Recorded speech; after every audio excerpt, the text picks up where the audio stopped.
안녕하세요, 북스형 카페 여러분. 자, 오늘은 저번 시간에 이어가지고 정치 협상이 약칭 정협에 관련된 내용을 이제 좀 보겠습니다. 그래서 정협이나 그 다음에 그 밑에 중화인민공화국 토지개혁법은 예전에 기출문제 나왔죠. 예. 그래서 앞으로 또 나올 가능성이 좀 있는 부분이에요. 예. 그리고 이 정치협상회의는 왜 만들었냐? 정치협상회의는 앞에서 이제 얘기한 것처럼 국민당과 공산당이 합의하되 이제 만들자고 했는데 이 국공내전이 진행되면서 그 합의가 깨졌잖아요. 그러면서 공산당 단독으로 이 정치협상회의를 개최했어요. 그러면 이 정협을 통해서 뭘 노렸냐? 일단 두 가지를 볼 수 있는데 첫 번째는 국공내전 과정에서 제3의 세력들, 그러니까 공산당도 아니고 국민당도 아닌 뭐 민주당파 세력들이나 민간단체 세력들 끌어들일 필요 있었다는 거. 두 번째는 이제 그 국공내전 과정에서 공산당만 싸우는 게 아니라 모든 국민들이 공산당하고 같이 싸운다. 이런 것들을 보여주기 위해서 정치 협상회의를 이제 했던 건데, 자, 이게 이제 나중에 내전 끝난 후에 정협이라고 해서 정치 협상회의가 나중에 국가 기구가 되죠. 그래서 지금도 뭐냐면 매년 3월 달인가 4월 달인가 그때 양해라고 해서 정치 협상회의하고 전국 인민대표 회의를 같이 열리잖아요. 그리고 그때 이제 뭐냐면 그 총리가 나와가지고 한 해 경제 그 전망이라든지 계획 목표라든지 이런 것들을 이제 제시를 하는데 지금은 뭐 그렇게 큰 힘을 발휘하지 못해요. 그냥 상징적인 의미만 있다 이렇게 이제 보시면 될 것 같은데 근데 건국 초기에는 아직까지는 전국 인민대표대회가 이제 없기 때문에 의회 같은 역할을 했다 이렇게 좀 기억을 해두시면 되겠습니다. 자, 그래서 이제 북평에서 북평은 북경이죠. 네, 북경에서 공산당과 민주당파, 민간단체 여기도 이제 보시면 알겠지만 공산당과 국민당도 아닌 제3의 세력들 중간파들을 이제 적극적으로 끌어들였던 걸 알 수 있죠.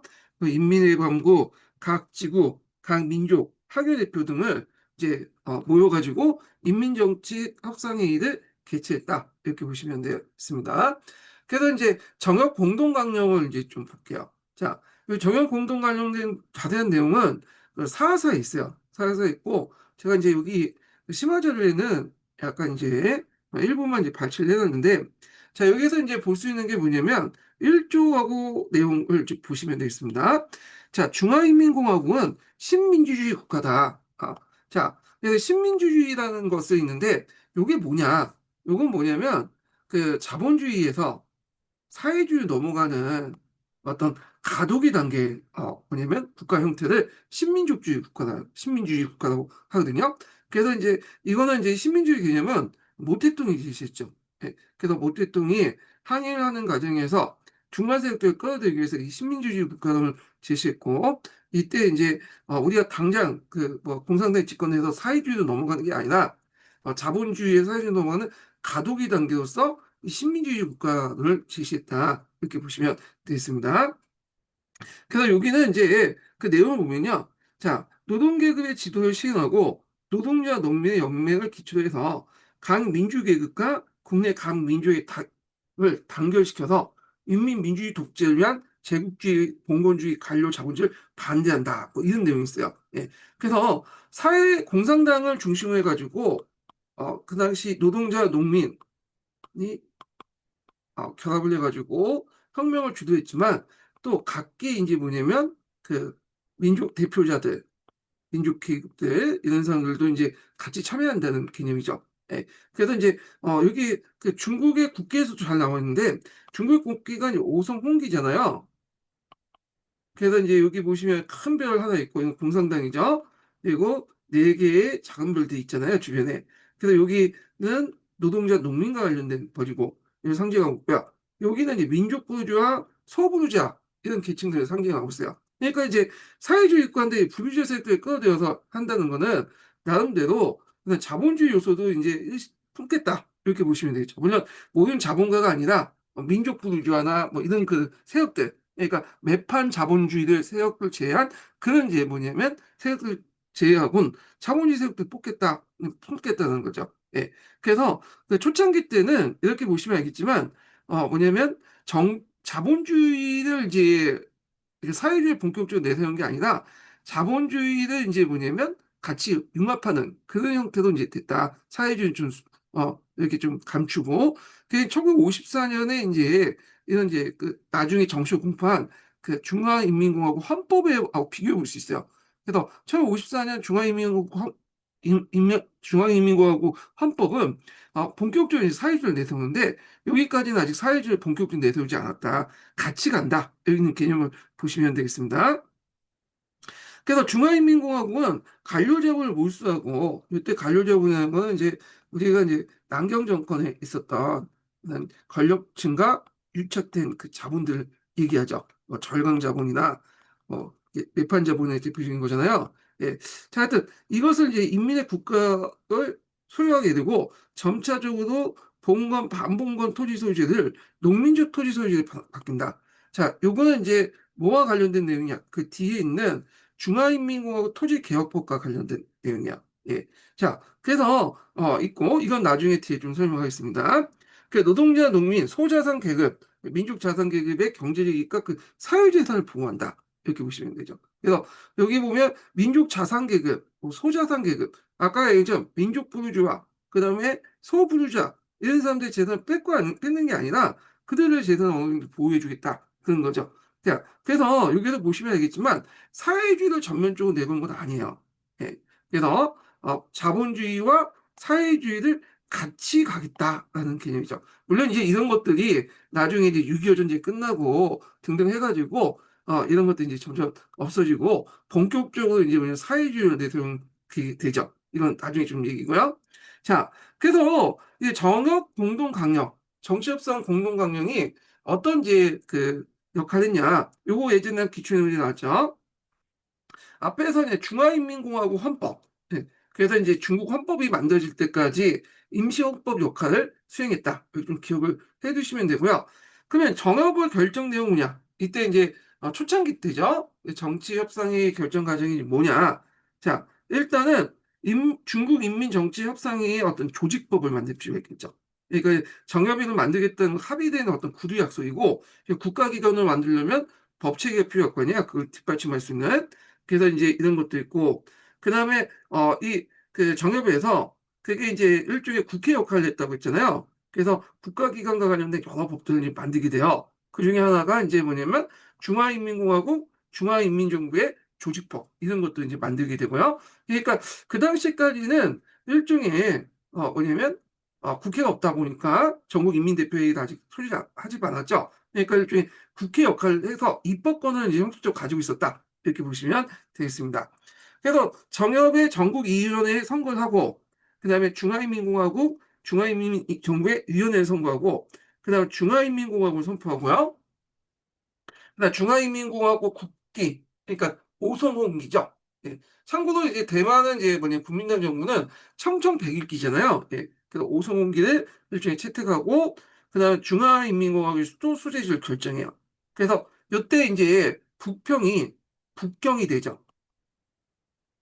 예. 그래서 이건 제가 하는 게 아니라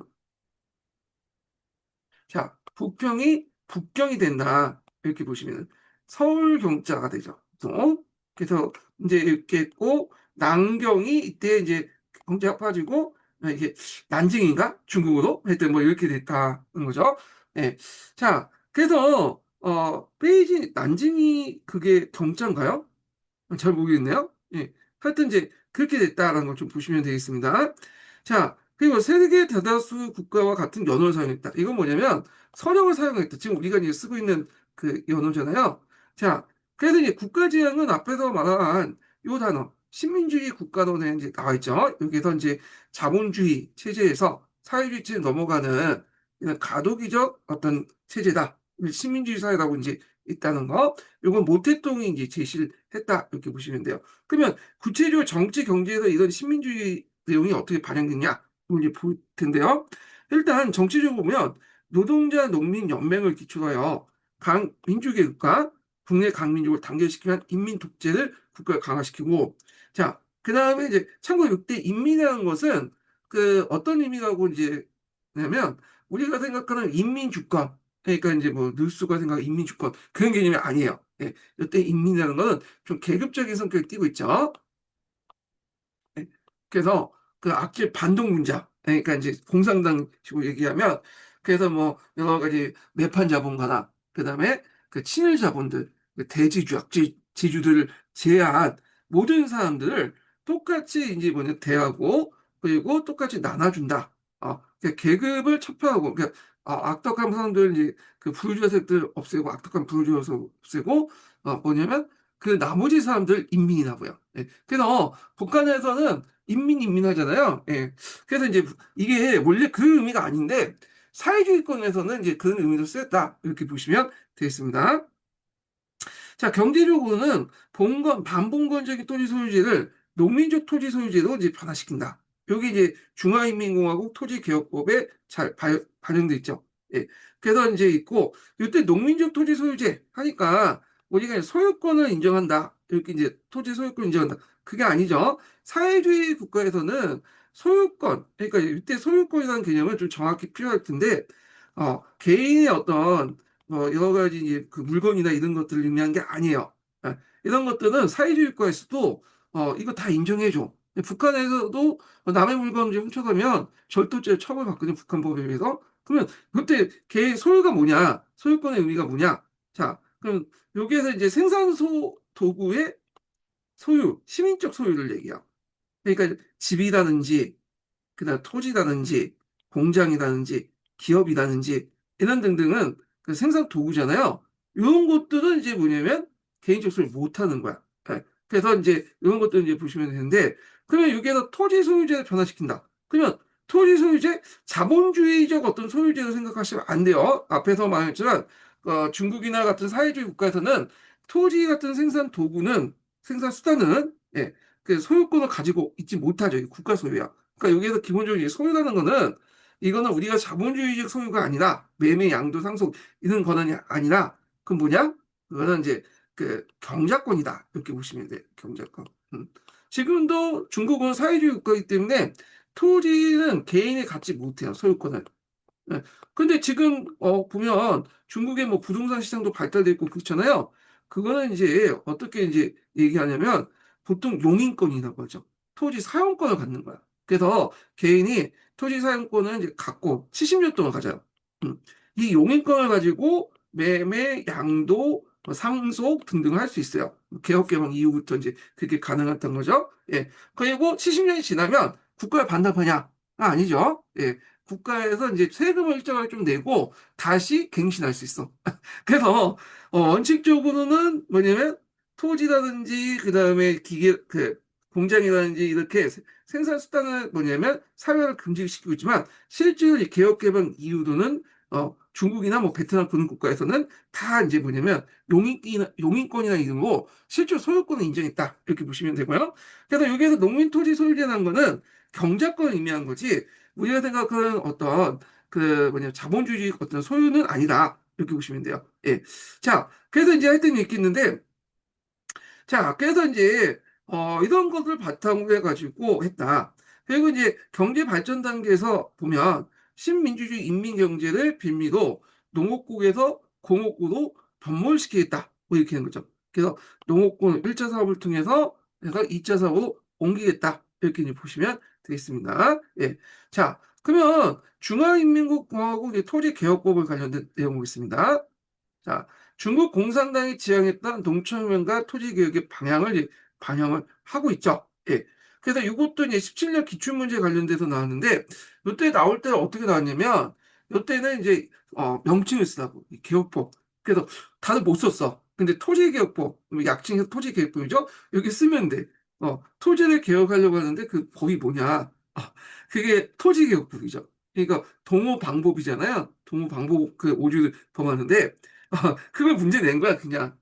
근데, 역사과 교수님이 뭐 논리학 찾고 막 그렇지 않거든요? 그래서 동호 방법이라도 쓰세요, 그냥. 그 안에 추론돼가지고 약간 병용해서 쓰시면 돼요. 예.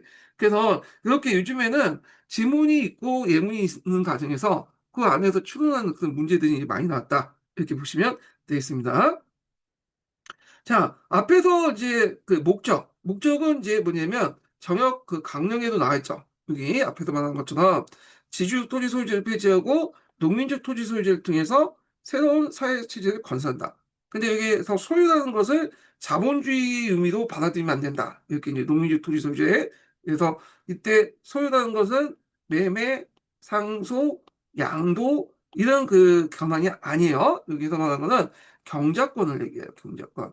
이런 것들 좀 기억을 해두시고. 물론 이제 개혁개방 이후부터는 이런 이제 소유권은 이제 뭐냐면 용인권이라 해서 실제 소유권 인정하지만 그 전까지는 경작권을 인정했다. 이렇게 보시면 되겠습니다. 그리고 이제 앞에서 이제 요거 더 나가서 우리가 이제 얘기하는 그 뭐냐면 그 당시 초창기 때는 이제 민족 부르주아와 그 소부르주아 사람들이 이제 자기 소유 사유재산이 있다고 있잖아요. 그 안에 기업도 있을 거고 공장도 있을 거고 근데 우리가 생각하는 이제 자본주의식 사유재산이라고 생각하면 안 돼요. 이건 뭐냐면 용인권이라는 개념. 그 인정해 그들이 이용할 수 있는 권한을 준 거다. 이렇게 보시면 되고 이 말은 뭐냐면 국가 권리 필요에 따라서 그냥 통고하고 가져갈 수도 있다는 거예요. 네. 그래서 우리가 생각하는 그런 개념으로 생각하시면 안 된다. 이렇게 보시면 되겠습니다. 자, 방법을 보면 제주의 토지 재산을 몰수하고 지주를 포함한 분홍, 중농, 그다음 빈농을 동일하게 이제 보고 구분하는 방식이 택했고요. 그리고 향후로 이루어진 행정촌을 단위로 해서 토지 분배가 이루어졌고 상공업 부분까지는 아직 침범하지 않았다. 그 기업이라든지 뭐 공장에 있는 토지는 건드리지 않았다. 이렇게 보시면 되겠습니다. 자, 한계를 이제 보면요. 제가 요걸 해야 되는데, 요걸 했네? 요건 이제 좀 나중에 하고요. 하여튼, 한계를 보면, 농민적인 소유주나 토지 분분이 중국 농촌과 농업 문제 해결하지 못했다는 거. 예. 왜냐면, 이렇게 땅을 나눠줘도, 이게 이제 사람이 너무 많고, 많은 사람들이 농촌에 살다 보니까, 분배된 그 토지 양이 적어요. 그러니까 이걸 가지고 이제 뭐냐면, 뭐 농업을 생산에 올릴 수도 없고, 더 나가서, 그냥 뭐냐면, 공업국가로 진입할 수 없죠. 그러다 보니까 이제 빠른 시기로 공업화하기 위해서는 이 집단 농업이 필요하다. 집단화가 필요하다. 그래서 이게 이제 나중에 뭐 인민공사라든지 이런 것도 나타나게 되죠. 그래서 집단화 시켜가지고 많은 사람들이 이제 일종의 강작을 하게 해서 거기서 트랙터나 뭐 이런 기계식 이제 공법을 해가지고 적은 인을 가지고 하고 거기 잉여 인구들은 그 뭐냐면 이렇게 도시로 가가지고 거기에서 이제 공장을 이제 노동력을 제공해주고 그런 식으로 이제 해야지 이렇게 1차 산업에서 2차 산업으로 넘어갈 수 있잖아요. 그러다 보니까 이제 사회주의 국가에서 이제 중국에서는 이렇게 집단화 과정을 하게 되는데 이런 것들이 이제 중국만의 특색이냐? 그건 아니에요. 대부분 사회주의 국가들 특징이 그거예요. 처음에는 농민들에게 땅을 준다고 하겠지만 실제 이제 경제권을 준 거죠. 예. 그렇지만 이제 나중에 이 경제권을 다시 뺏고 그리고 국가가 집단화 시킨 다음에 거기에서 이제 농민들을 이제 뭐냐면 희생을 시켜가지고 뭐 여러 가지 그 뭐냐 거기서 얻은 농산물을 뭐냐면 해외 시장에 값을 팔면서 그걸 가지고 이제 뭐 도시나 공업단지 기계나 이런 것들 해서 공업화 시키고 그리고 농촌을 이제 집단화하는 과정에서 강작경이 가능해지니까 거기에 남은 잉여 인력들을 다시 도시로 이렇게 해서 노동자가 되는 이런 방식을 채택했다 이렇게 이제 보시면 되겠습니다. 자, 그래서 이런 식으로 이제 뭐냐면 내용을 이제 파악을 해두시고요. 중화인민공화국 토지개혁법하고 그 다음에 그 전국인민정치협상이 그 정역 강령, 공동강령 관련된 내용이 시험에 나왔으니까 파악을 해두시면 되겠습니다. 이거 똑같은 내용이에요. 심화규제 내용은. 자, 그리고 이제 예전에 제가 그 기출문제 분석을 해놓은 내용을 여기다 적어놨어요. 그래서 요거 한번 읽어가면서 문제를 좀 풀어보시는 것도 좋을 것 같습니다. 예. 그래서 이제 쭉 읽어보시고요. 예. 자, 그 다음에 이제 6.25 전쟁과 대학지 운동 관련된 내용을 이제 보겠습니다.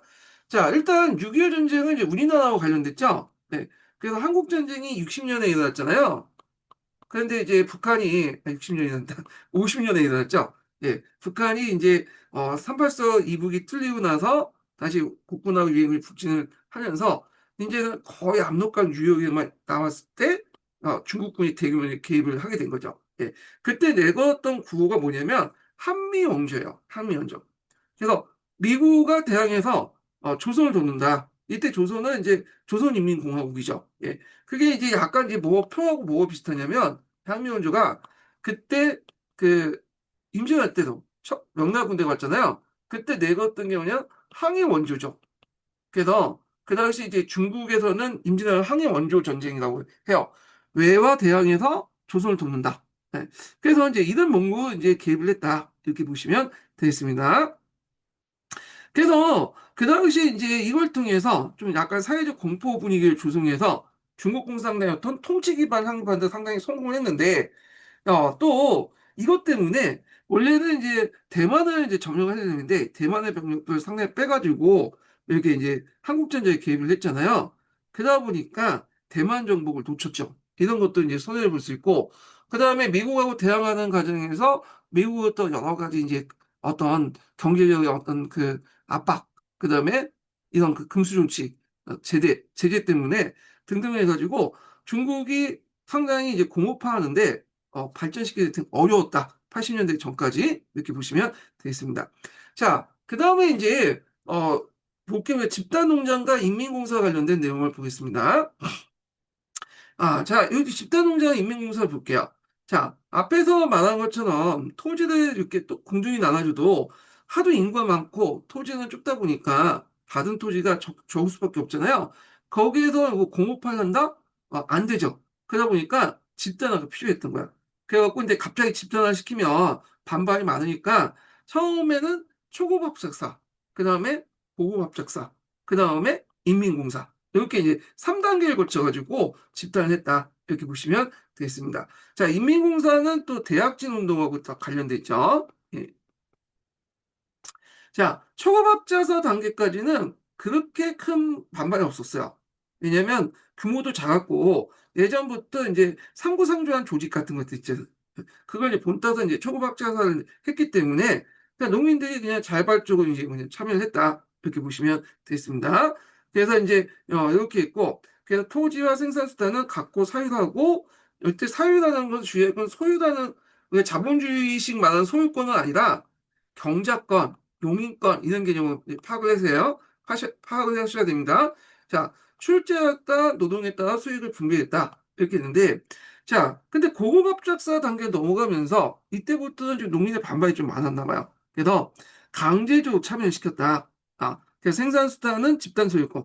이때 생산수단은 뭐겠어요? 토지라든지 뭐 농기구라든지 이런 것들이죠. 그래서 이제 꼭 노동에 따라 분배한다. 약간 이제 뭐하고 비슷하냐면 사회주의세요. 그 마르크스가 말하는 사회주의와 좀 비슷한 개념이죠. 사회주의와 이제 공산주의는 이제 마르크스는 이렇게 구분을 했잖아요. 마르크스가 생각한 사회주의라는 것은 뭐냐면 그 노동에 따라 분배하는 거고 공산주의는 필요에 따라 분배하는 거죠. 그래서 이제 이렇게 했고 그리고 이제 이걸 더 한 단계 나간 게 인민공사요. 인민공사. 예. 그래서 고급합쳐서 이렇게 통합을 해서 했는데 자, 인민공사라는 것은 좀 특징이 뭐냐 하면 이게 단순히 토지를 이제 뭐냐 집단화하는 그런 그 어떤 단체가 아니라 조직이 아니라 이 토지 집단뿐만 아니라 그걸 매개로 해서 거기에 바탕으로 해서 일종의 학교도 있고 그 다음에 여기 급식실도 있고, 그리고 뭐 회사도 있고, 등등 여러 이제 관공서도 있고 복합적인 어떤 그 행정당이었다 이렇게 보시면 되겠습니다. 자, 그래서 특징을 보면 토지와 농기구는 공사의 소유, 인민공사죠. 공동경작하고 사원은 나가서 출퇴근 형식으로 이제 일을 하는 거야. 그리고 또 공공식당에서 무료식사를 제공했다. 이렇게 보시면 되고요. 그래서 단순히 경제적 조직에서 이제 벗어나서 공업, 상업, 교육, 문화사업, 치안, 공사 등등 공공적인 어떤 사업을 전부 관리하는 행정조직이었다. 이렇게 보시면 되겠습니다. 자, 근데 이 인민공사는 뒤에 얘기했지만 대학진 운동 시기하고 연결되어 있거든요. 예, 그래서 이제 대학진 운동하고 연결되어 있는데 요거 이제 염두에 두시고요. 자, 대학진 운동을 하는 과정에서 그 당시 남자들은 공업과 수리공업 공사를 동원했고, 그러니까 공업이라는 것은 이제 주로 천을 생산한다는 거죠. 예, 그래서 이제 했고, 그러다 보니까 이제 여성 노동력만 이용하는데 상대적으로 이제 그 당시 뭐 트랙터라든지 이런 것들 뭐 농기구 이런 것들이 별로 없는 가운데서 육체 노동력이 상당히 비중이 높을 거 아니에요. 그런데 남자들이 다 거기에 이제 공업인이 뭐 그 철 만드는데 가고 그 수유공 관계 수목 만드는데 뭐 가고 뭐 그게 하니까 대부분 농사는 여성 노동력이 이용했기 때문에 전반적으로 여성 농업 생산이 저하될 수밖에 없다. 그 다음에 또 인민공사는 어차피 이래나 저래나 다 똑같이 나눠주죠. 내가 어떻게 일을 뭐 열심히 한다고 더 받는 것도 아니고, 그냥 내가 개업, 농땡이 한다고 해서, 일을 이제 임금을 덜 받는 것도 아니잖아요. 인센티브도 없고. 그렇기 때문에 동기부여가 되지 않기 때문에 나태한 분위기가 항상 돼요. 생산 유혹을 저하시켰고요. 그 과정에서 이제 농업 생산량도 적어질 수밖에 없죠. 그다음에 앞에서 얘기한 것처럼 요게 이제 대학증 운동하고 연결돼 있잖아요. 대학증 운동 기간 동안 뭐 그 인구가 거의 한 3, 4천 명이 아사됐다고 해요. 네. 그래서 모태똥이 그 시틀러를 이제 보다 더 많은 사람을 죽였다고 하는 사람도 있어요. 물론 시틀러하고 단순히 비교할 수 없죠. 시틀러는 의도적으로 사람을 죽인 거고 모태똥은 나름대로 좀 열심히 해보려고 했는데 자기가 무지하면 좀 전문가한테 맡기지 않고 자기 멋대로 했다가 완전히 그 농업생산을 다운시켜가지고 말아먹었잖아요. 의도하지 않았지만 뭐 이렇게 많은 사람을 죽이긴 했지만 하여튼 많은 사람이 죽었어. 예, 이 대학증 운동. 그래서 대학증 운동 때 그게 많은 사람이 죽었던 이유 중에 하나가 뭐냐면 여러 가지가 있지만 그 중에 동기부여가 되지 않는다. 인민공사 체제에서는 그런 것도 있고 그 다음에 앞에서 언급한 것처럼 남자들이 농사는 안 짓고 쓸데없는 생산성도 없는 철강을 만드는데 그 투입을 했죠. 그런 것도 있고. 그 다음에 제4의 운동이라 해갖고 네 가지 해로운 것을 없앤다 하면서 지라든지 뭐 참새라든지 그런 것들 메뚜기인가? 하여튼 그런 것들 없앤다고 난리쳤잖아요. 특히 이제 문제가 됐던 게 이제 참새죠. 참새. 어, 저새는 해롭다 하니까 참새를 이제 잡는다고 온 동네를 이제 쉬어가면서 막 그 잡았는데 참새가 없다 보니까 이제 이렇게 뭐 벌레라든지 더 끼게 되잖아요. 나중에 이제 쏘는 것도 참새를 또 수입해오고 자 등등 이게 복합적으로 이제 이렇게 복합적으로 이제 맞물려 가지고 대규모 아사 사태를 불러일으켰죠. 자, 하여튼 그 중에 하나가 이런 이제 인민공사 안에서의 어떤 이제 인센티브 없는 그런 이제 농업 생산 노동 관련된 내용도 항목한다. 이렇게 보시면 되겠습니다. 자, 그 다음에 대학지 운동을 볼게요.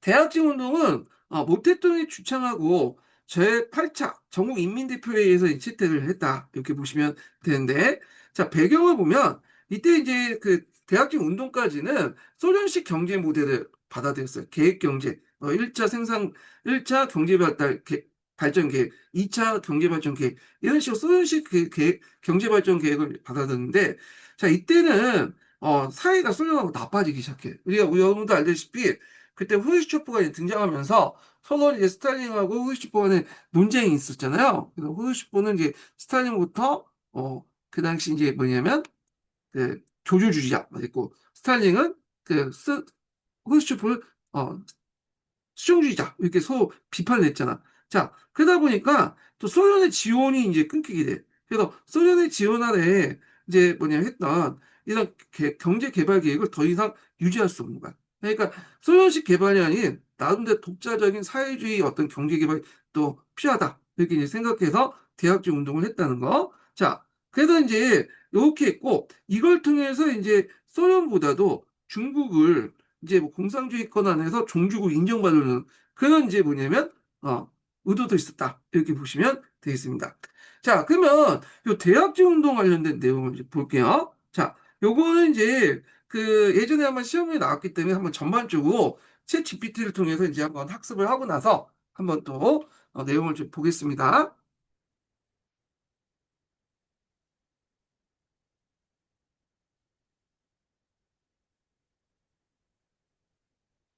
이게 아닌데.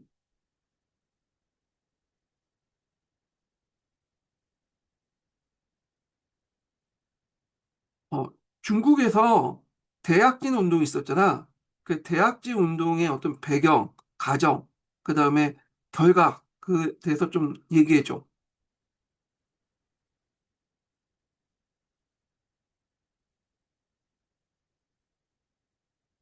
좋아. 대학진 운동. 1958년부터 1962년까지 중국에서 마오쩌둥 주도로 벌어진 대규모 사회 경제 개혁 운동이야. 이걸 한 문장으로 요약하면 농업국가를 초고속으로 산업국가로 만들려고 했는데 엄청난 인명피해와 경제 붕괴로 이어졌다는 거야. 자, 먼저 전체 그림부터 볼게. 1. 배경 당시 중국은 1949년에 중화인민공화국을 세운 지 얼마 안 됐고, 마오쩌둥은 우린 소련보다 더 빨리 공산주의 사회에 도달할 수 있다고 믿었어. 그렇지만 전통적인 농업 중심 국가였기 때문에 공산주의 이상을 실현하려면 산업화를 초고속으로 추진해야 했지. 특히 스탈린의 다소개는 계획을 모델로 삼았어. 또 하나 중요한 배경은 인구가 많았다는 것이야. 마오는 많은 사람이 있으면 모든 걸 해낼 수 있다고 생각했어. 인구 자체를 하나의 자원으로 본 거야.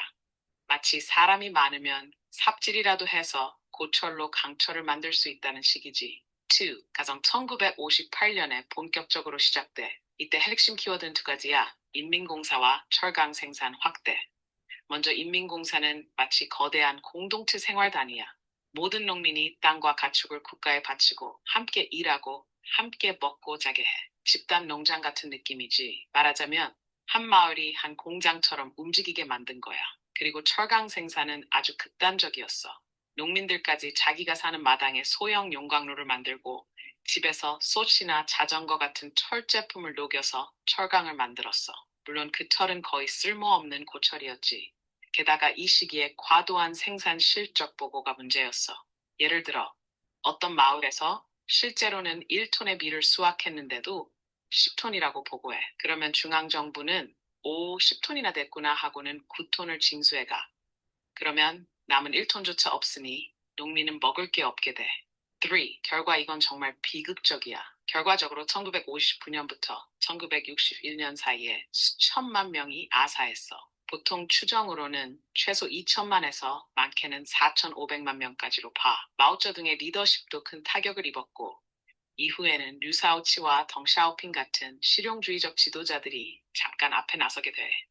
하지만 나중에 마오는 다시 문화대 혁명으로 복귀하지. 여기까지 이해하기 쉬운 흐름으로 정리해봤는데, 자, 그러면 이제 내용을 이제 좀 보겠습니다. 자, 일단 그 공업 부분하고 농업 부분을 이제 볼 수 있는데, 자, 농업 부분은 앞에서 인민공사 운동 전개했다고 하고요. 공업 같은 경우에는 이제 철강을 증산하는 운동을 했다. 그래서 영국을 이제 15년 안에 때려잡겠다. 네, 이런 목표에서 철강을 이제 늘렸는데, 다만 이제 왜 이 철을 어떻게 만드는지에 대해서 고민이 안 했는 것 같아요. 예, 그 당시 이제 초창기 때 보니까 그 중국에 제출수가 별로 없잖아요. 그러니까 위에서 시키다니까 그냥 만들기 시작한 거야. 그래서 농민이나 그다음에 노동자를 동원해가지고 그 당시 이제 철강을 만드는데 제출수가 별로 없다 보니까 그 당시 예전의 방식대로 이제 만들기 시작하죠. 그래서 재래식 제출로, 근대식 제출로가 아니라 이걸 뭐라고 하면 토범로라고 하죠. 토범로. 이걸 이용해서 했는데 여기에서 생산된 이제 뭐냐면 철은 실제로 벌성이 없었다. 그러니까 이제 여러 가지 이제 철을 가지고 철도라든지 공장이라든지 배라든지 이런 걸 만드는데 거기 만드는 그 생산된 철강은 공산품 만드는 재료로서 상당히 부적합했다. 이렇게 하는 거죠. 그러니까 쓸데없는 인력 낭비를 했다. 그래서 많은 농민들을 요 토범로에 입각해서 이제 그 철을 만드는 투입하다 보니까 어떤 문제점이 있느냐. 농업 생산이 잘 안 되잖아요. 그러다 보니까 빈곤, 나중에 아사 원인이었다. 이렇게 보시면 되겠습니다. 자, 거기에다가 이제 앞에서 챗GPT가 얘기한 것처럼 모택동은 잘 되는 걸 믿고 있었어요. 왜냐면 밑에서 그렇게 복을 올렸기 때문에요. 근데 이제 중국 같은 경우에는 인구도 많고 땅도 넘잖아요. 그러니까 중앙정부는 큰 역할을 못 해요. 대개 보면 실제 이제 경제 발전이나 이런 것들을 다 지금도 그렇지만 지방정부에서 하거든요. 근데 지방정부에서 일단 이제 중앙정부에 올려놓은 쿼터를 이제 이렇게 맞춰야 되니까 뭐냐면 일종의 조작질 하죠. 그래서 이 조작한 게 한 개성만 조작하는 게 아니라 또 그 밑에 있는 또 말단 현 정부도 있잖아요. 현에서도 조작하고 성에서도 조작하고 또 여러 한 30개 넘는 게 성이 있거든요. 중국에. 거기에 있는 성도 다 조금씩 조작을 해버리면 중앙에서 올라와서 취합한 그 정보 자체가 그냥 페이크일 수밖에 없죠. 현실을 잘 반영하지 못하는 그런 문제점이 있다는 거죠. 그래서 지금도 그래요. 중국 정부, 중앙 정부에서 공포한 그 뭐냐면 통계치를 믿을 수 없다라고 말한 게 지방정부에서 이렇게 조작질을 잘해. 그래가지고 근데 그 당시 이제 그 대학생 운동 때는 이 조작질이 상당히 심했다. 이렇게 보시면 되겠습니다. 자, 하여튼 그 모태동 등 지도부들은 그 반우파 투쟁을 전개하면서 비판을 수용하지 못하고, 왜냐면 그 당시 대학생 운동에 대한 비판이 많았거든요. 특히 팽덕회가 그 당시 모태동에게 편지를 보냈어. 이 팽덕회하고 모태동은 뭐 국共내전식이나 전에 이제 국민하고 싸울 때 같이 이제 동고동락을 했던 이런 이제 삶이었는데, 또 6.25 전쟁 때 이제 부대를 이끌고 갔던 삶이잖아요. 근데 팽덕회가 모택동에 개인적으로 이제 서신을 편지를 보냈던 거야. 근데 이 모택동이 이걸 마음에 안 들었던 것 같아. 그거 보면 이제 대학제 운동을 비판하는 내용들이 있었거든요. 자기 비난한다고 생각해가지고 이걸 이제 그 당시 노사에 의해서 완전히 공포를 한 거죠. 이 놈 나쁜 놈이다 하면서 팽덕회를 수청했죠. 물론 노사내에서 이제 수청도 했지만 또 자기가 저지른 일도 있잖아요. 그러다 보니까 이제 어쩔 수 없이 또 물러날 수밖에 없었는데, 자, 그래서 결국엔 노사에 의해서 이 팽덕회 그 모택동이 물러났다. 물러나기 전에 팽덕회가 그 뭐냐면 자기한테 개인적으로 보낸 편지를 또 꽈발려가지고 팽덕회도 수청시켜버렸다. 이렇게 이제 보시면 되겠습니다. 자, 그래서 이렇게 해서 이제 뭐냐면 팽덕회를 지지한 당각, 군의 고위 가부를 다 수청하고 나서 결국에는 이제 뭐냐면 노사내 7천인 대회라고 하는데, 여기에서 이제 어쩔 수 없이 이제 너무 하다 보니까 이제 대학정 운동과 인민공사 실패한다고 시인해갖고 이렇게 이제 뭐냐면 물러나겠다. 이렇게 이제 보시면 되겠습니다. 그래서 2선으로 물러나게 되고 그 자리를 이제 이제 1선을 누가 채웠냐? 그때 윤석이라든지 등소평이 등장을 했던 거죠. 그래서 뒤에 얘기는 조정 정책 같은 걸 이제 했다. 이렇게 이제 보시면 되겠습니다.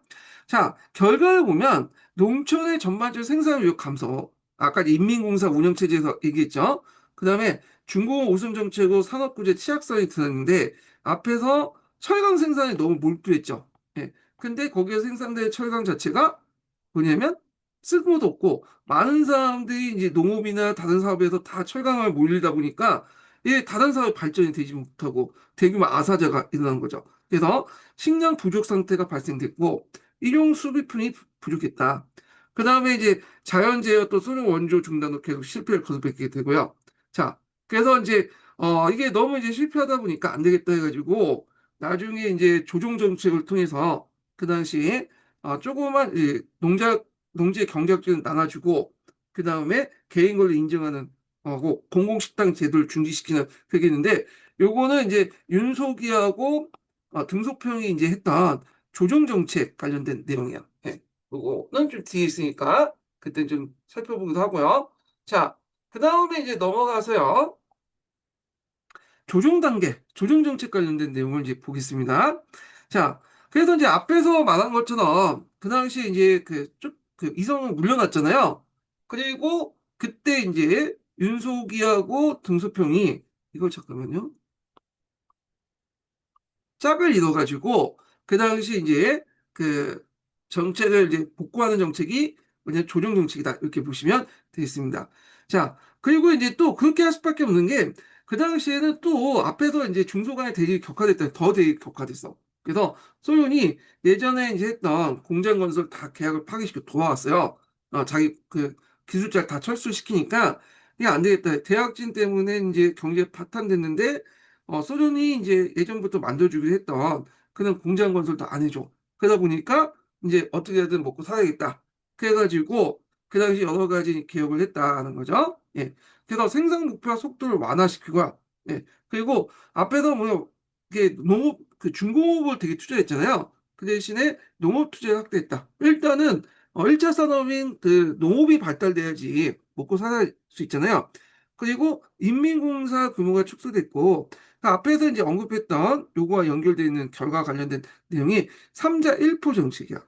그래서 자유주의, 자유시장, 자기의 단독 경제 기업을 인정해요. 매우마다 농업 생산을 떠맡기도 했다. 그래서 그 당시 인민공사 아예 없애진 건 아니에요. 인민공사 없애진 것은 1980년대 들어와서 이제 없는 거고, 인민공사는 따로 운영하면서도 그 받고 이제 뭐냐면 자기 개인이 가지고 있는 텃밭이라고 할까요? 자유지가 있어. 거기에서 이제 생산된 것을 갖다 팔 수 있는 것도 이제 할 수 있는 거죠. 자유시장 종류. 그래서 인민공사는 따로 운영하고 있고 인민공사 외에 개인이 자유주를 가져와서 거기에서 생산된 농산물을 요 자유시장에서 뭐냐면 서로 이제 사고 팔 수 있도록 했고요. 그래서 경지 5% 안에서 개별 농가에게 자유롭게 경영할 수 있는 땅을 자유지다 이렇게 보시면 되겠습니다. 자, 그 다음에 이제 이런 내용들 좀 기억을 해두시면 될 것 같고요. 그 다음에 이제 그 또 자기의 단독 경제 기업을 인정해줘. 그래가지고 예전에는 이제 인정을 안 했거든요. 50년대 이후부터는. 근데 요걸 이제 소규모면 이후 인정해주겠다.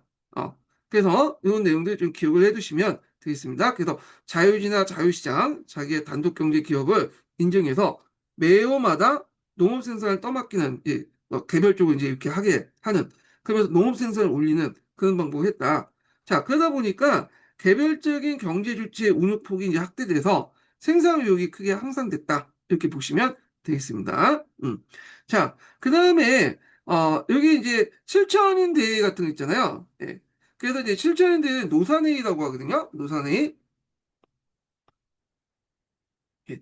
그때 윤석이가 대학진 운동과 인민공사 실패를 인정했죠. 예. 그래갖고 이제 있는데 윤석이가 인정한 게 아니라 이게 잘못해 등속 모태똥이 인정한 거예요. 모태똥. 예. 잠깐만요. 그래서 인정했다는 걸 좀 기억을 해두시면 되고요. 그래서 이제 앞에서 얘기해서 1962년 1월 달에 당간부 7천 명이 모여가지고 이때 개최했고 잘못했네. 윤석이 맞아요. 윤석이. 다시 설명할게요. 예. 앞에 설명한 게 제가 잘못 설명했어. 네. 그래서 1962년 1월에 당간부 7천 명을 소집해서 학대 공작회의 7천인 대회를 이제 개최해서 일명 노사회의라고 하는데 이때 윤석이가 공산당 중앙을 대표해서 대학주 운동과 인민공사를 실패하면 시인했다. 그러니까 모태똥이 이제 싸지던 똥을 윤석이가 이제 뭐냐면 대신 사과했다고 보시면 되겠습니다. 자, 그래서 이때 이제 실패 원인 분석에서 자연재해 원인과 함께 당 정책이 잘못됐다는 걸 이제 인정을 한 거죠. 예. 그래서 이제 이렇게 있고, 그리고 이제 모태똥도 이제 나와서 이제 윤석열이 이렇게 하니까 당 중앙의 잘못은 전적으로 자신이 있다 하면서 책임이 있다고 이제 시인을 하게 된 거야. 그리고 그 다음에 이제, 그러나 모태똥은 이러한 책임론에 대해서 인민해방하고 청산과 인표는 모 주석의 사상과 판단 정확했으나 그걸 집행하는 과정에서 모 주석이 처리되지 못한데 실패한 게 있다. 그래서 모주석은 열심히 이제 하려고 했는데 나한테 올바랐지만 그 방향이 그 밑에 있는 사람이 잘 못했다. 이렇게 이제 하게 된 거죠. 자, 하여튼 이렇게 논쟁이 있었지만 일단은 이제 이 7천인 대회를 통해서 앞에서 말한 것처럼 그, 그 당시 이제 등속 누구요? 갑자기 모태똥이 물러났다. 이렇게 보시면 되겠습니다. 요걸 앞부분을 제가 이렇게 뒤에다 이렇게 하는 게 아니라 여기다 올려놔야겠네. 예. 그래서 다시 이제 편집할 때 정리하겠습니다. 음. 자, 그 다음에 이제 이렇게 있고요. 문화대혁명 관련된 내용 보겠습니다. 문화대혁명은 지금까지 한 세 번 정도 나왔어요. 예. 그래갖고 이제 예전에 한번 꼽사리 껴서 한번 나왔고, 그 당시 반유교 관련돼서 한번 나왔고요. 단독 문제로서 이제 최근에 두 번 나왔죠. 예. 그래서 문화대혁명은 나올 것 같아요. 계속 앞으로도. 그래서 올해는 안 나오겠지만, 2, 3년 뒤에 한번 주기적으로 한번 시험 문제 냈겠죠. 예. 그러면 이 문화대혁명의 이 과정을 이제 좀 보겠습니다. 예. 그래서 자세한 내용은 이제 한의중에 실려 있더라고요. 근데 우리가 이제 굳이 한의중까지 볼 필요 없고, 제가 이거 관련된 내용을 제가 또 강도 시간에 얘기를 했거든요. 여기는 이제 기본 강의니까 전반적인 개요만 이제 좀 설명하고 이렇게 넘어가겠습니다. 자, 문화대혁명이 중요한 거니까 이 부분을 챗GPT 학습을 통해서 좀 해보고 좀 설명을 해볼까 합니다. 예.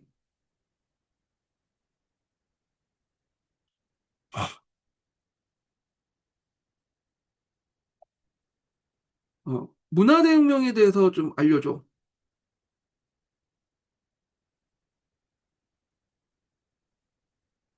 좋아.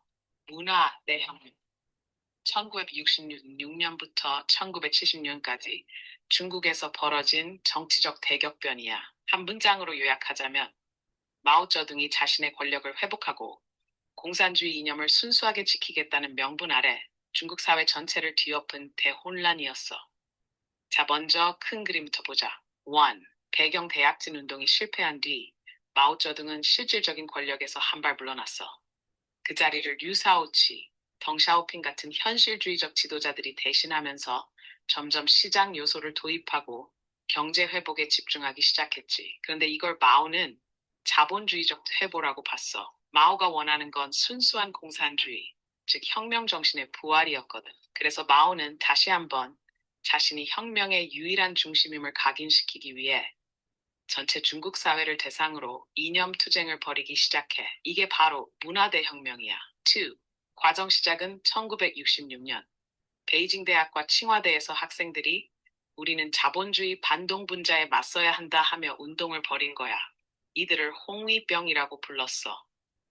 홍위병은 마오의 사상을 충성스럽게 따른 10대 후반, 20대 초반의 청년들로 구성됐는데 이들이 공무원, 교사, 지식인, 예술가, 심지어 부모까지 공격했어. 마치 중세 종교 재판처럼 당신은 부르주아냐? 당신은 반혁명이냐? 물어보고 그에 따라 고문하거나 강제노동에 보내거나 공개 처형하기도 했지. 공장도 멈추고 학교도 멈췄어. 교과서도 찍고 전통 문화나 종교 유산도 파괴됐어. 공자상 무너뜨리고 절 태우고 고서적 불태우고 마오가 말한 사구, 즉 옛 사상, 옛 문화, 옛 관습, 옛 풍속을 없애려는 거였어. 심지어 공산당 내에서도 대규모 숙청이 있었어. 류사오치는 자본주의의 대표로 낙인 찍혀서 실각하고 감옥에서 죽었고 덩샤오핑도 쫓겨났지. 이 시기에 마오의 아내 장친과 그녀가 이끄는 사인방이 큰 권력을 쥐게 돼. 3. 결과 정말 큰 파괴가 있었어. 지식인은 박해받았고 수많은 사람들이 자기 가족이나 친구를 배신하게 됐고 전통 문화는 뿌리째 뽑히다시피 했어. 경제도 완전히 정체됐고 사회도 마비됐지. 공장도 돌아가지 않았고 교육도 중단됐으니 한 세대 전체가 제대로 된 교육을 못 받은 잃어버린 세대가 되기도 했어.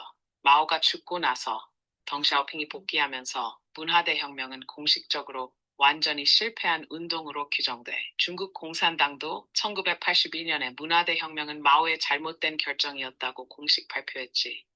혹시 여기까지는 괜찮아? 이제 좀 더 깊이 들어가 보면 자, 이렇게 이제 문화대혁명 관련된 내용 전반 이제 살펴봤고요. 자, 그러면 이제 내용을 좀 나가 보겠습니다. 자, 일단 문화대혁명의 이제 배경은 일단 급격한 사회주의 추진에 대한 모순, 특히 주사파들의 대학주 운동의 비판, 가덕이 계급투쟁 이론에서 사회주의와 자본주의 간의 어떤 지속적인 투쟁 필요성 강조, 이렇게 이제 있는데, 자, 여기 주사파라고 하는데, 주사파가 아니라 주자파죠, 주자파. 이렇게 있는데, 자, 일단은 급격한 사회주의 추진 과정에서 그 당시 이제 그 계급 간의 갈등이 이제 일어났고, 특히 이제 예전에 지주라든지 이런 이제 좀 잘 사는 애들이 탄압을 받았어요. 그러니까 이제 뭔가 이제 이들이 이제 사회적인 어떤 그 위치가 전락을 했다 보니까 예전에 일종의 흙수저였다가 이게 이제 예전에 금수저였다가 흙수저 떨어지니까 불평 불만이 있겠죠. 자, 그런 것들은 이제 사회적 갈등이 불러일으킬 수밖에 없었고, 그 다음에 이제 주자파들, 그러니까 주자파들은 여기 표현 자체는 이게 이제 모태통식 표현이에요.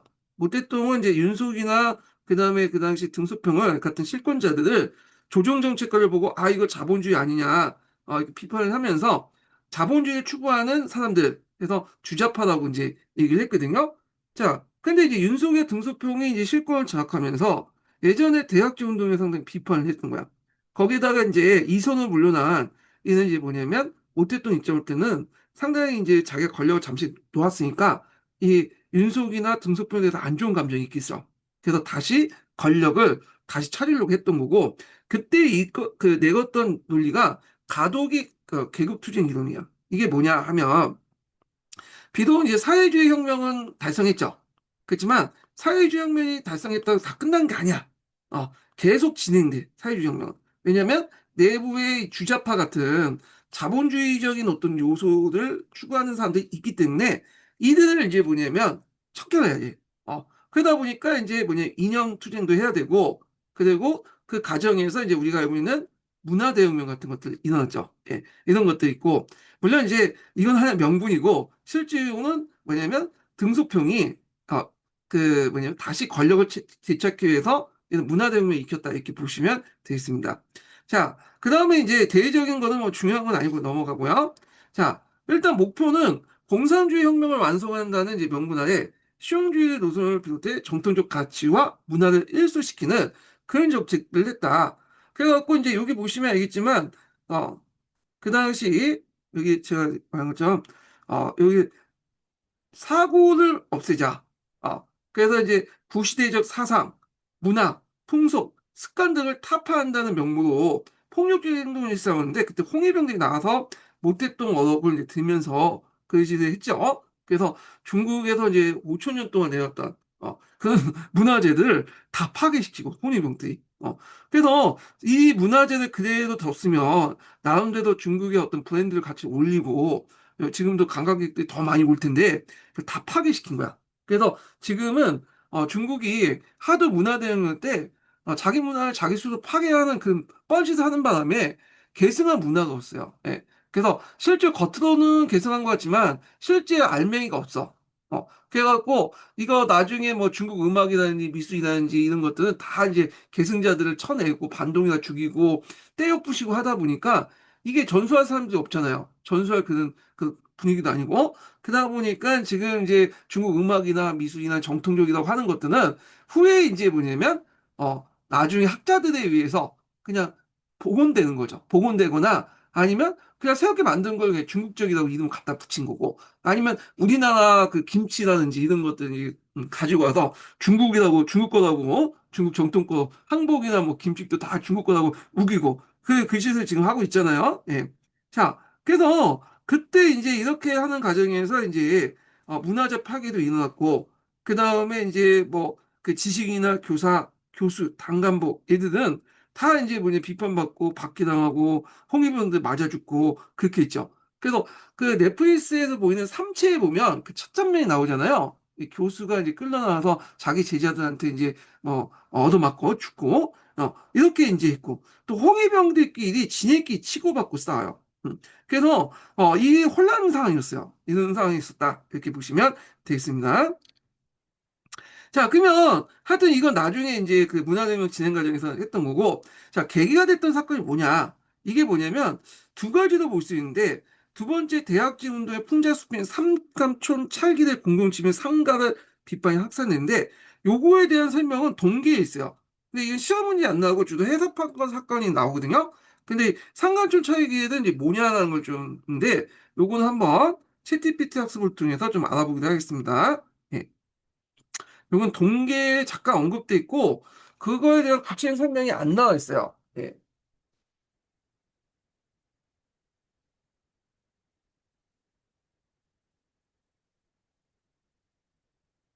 이거 보죠? 그렇죠. 삼각조차.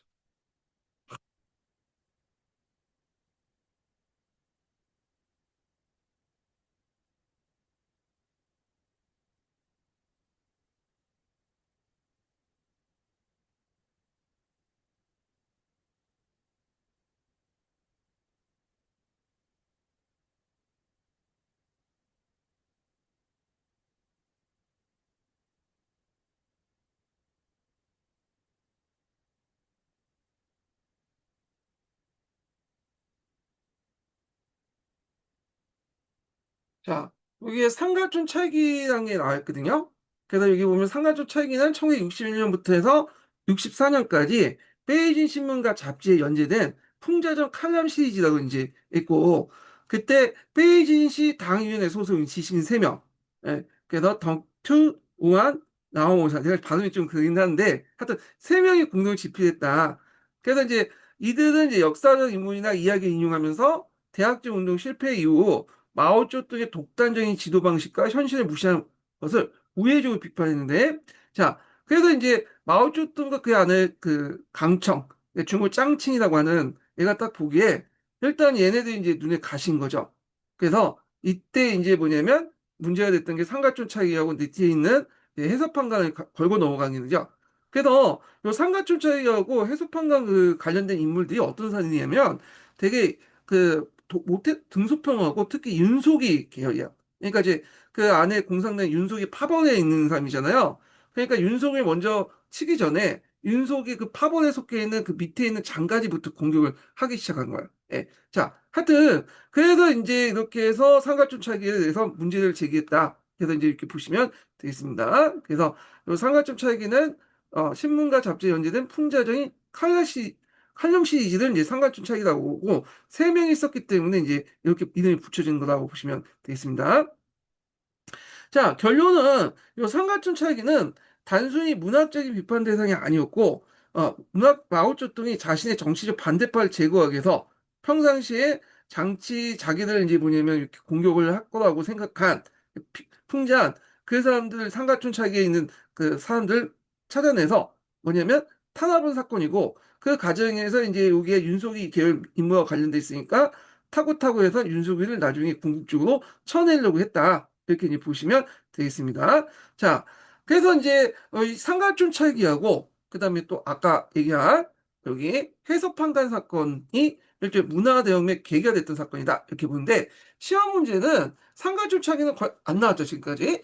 해서판단 관련된 내용이 나왔어요. 그래서 요거 관련된 내용을 한번 보겠습니다. 이게 두 번이나 나왔거든요. 그래서 챗GPT를 통해서 여기 한번 해서판단 사건에 대해서 좀 개요를 이제 좀 보기도 하겠습니다.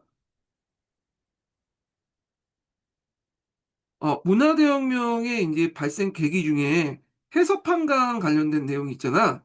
그 오함의 해서판관이 왜 문제가 됐는지 좀 알려줘. 용운영이 비판을 했잖아.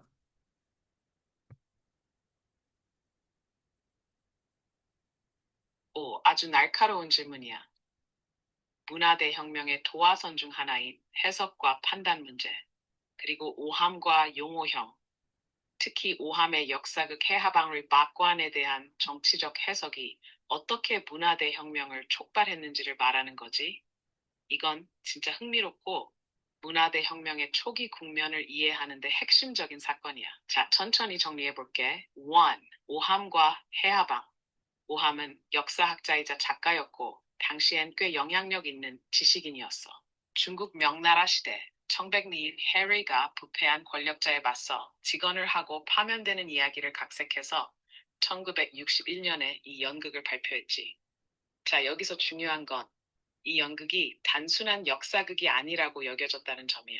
연극에서 해리는 백성의 입장을 대변하며 황제의 실정을 비판하고 물러나는 청렴한 관리야. 그런데 사람들은 이걸 1959년에 시각한 류사오치를 옹호하고 마오쩌둥의 정책, 대약진 운동 등을 간접적으로 비판한 거라고 해석했어. 특히 해리가 쫓겨나는 모습이 류사오치의 정치적 몰락을 연상시킨다는 거야. 아, 2.